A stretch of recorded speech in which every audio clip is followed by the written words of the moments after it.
విశాఖ జిల్లా మాకవరపాలెం మండలంలో బాక్సైట్ శుద్ధి కర్మాగారం ఏర్పాటుపై ప్రభుత్వ వైఖరికి నిరసనగా అఖిలపక్షాలు మళ్లీ ఆందోళనకు దిగాయి.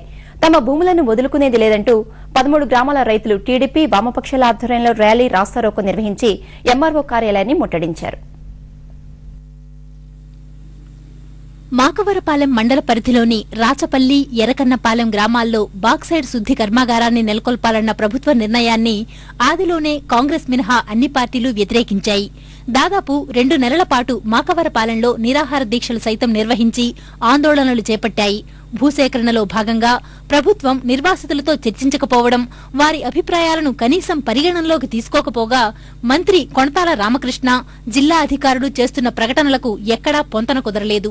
ఈ గందరగోళ నేపథ్యంలో బాక్సైట్ శుద్ధి కర్మాగారం ఏర్పాటుకు తమ భూములను ఎట్టి పరిస్థితుల్లోనూ వదులుకోమని పేర్కొంటూ 13 గ్రామాల రైతులు మాకవరపాలెంలో ఆందోళన చేపట్టారు. టీడీపీ వామపక్షాల నేతృత్వంలో దాదాపు గంటసేపు రాస్తారోకో దిగారు. రాచవల్లి జంక్షన్ నుంచి మండల కార్యాలయం వరకు ర్యాలీ నిర్వహించి ఎంఆర్ఓ కార్యాలయాన్ని ముట్టడించారు.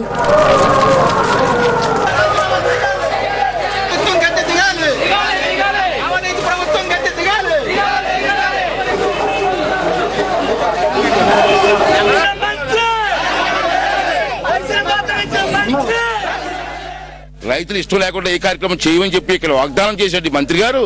ఈవేళ ప్రజలకు ఇష్టం లేకపోయినా దౌర్జన్యంగా భూములు లాక్కోవడం కోసం, అతి తక్కువ రేటుకి లాక్కోవడం కోసం వారు చేస్తున్న ప్రయత్నాన్ని మీకు ఖండిస్తూ ఉంటే, దౌర్జన్యంగా మరి పోలీసుల చేత కొట్టిన సందర్భం మీ అందరికి తెలుసు.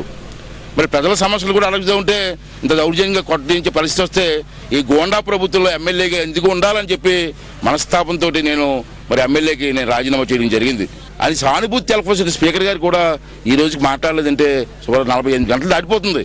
అయినా సరే స్పీకర్ గారు స్పందించలేదంటే ఈ పరిపాలన ఏ విధంగా సాగుతుందో ఒకసారి ఆలోచించవలసిన అవసరం ఉందని.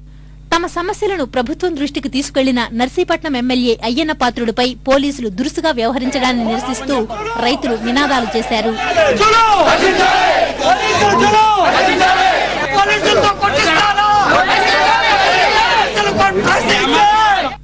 బాక్సైట్ కర్మాగారం ఏర్పాటులో రైతులకు అన్యాయం చేయాలని ప్రయత్నిస్తే చూస్తూ ఊరుకునేది లేదని టీడీపీ వామపక్షాలు ప్రభుత్వాన్ని హెచ్చరించాయి.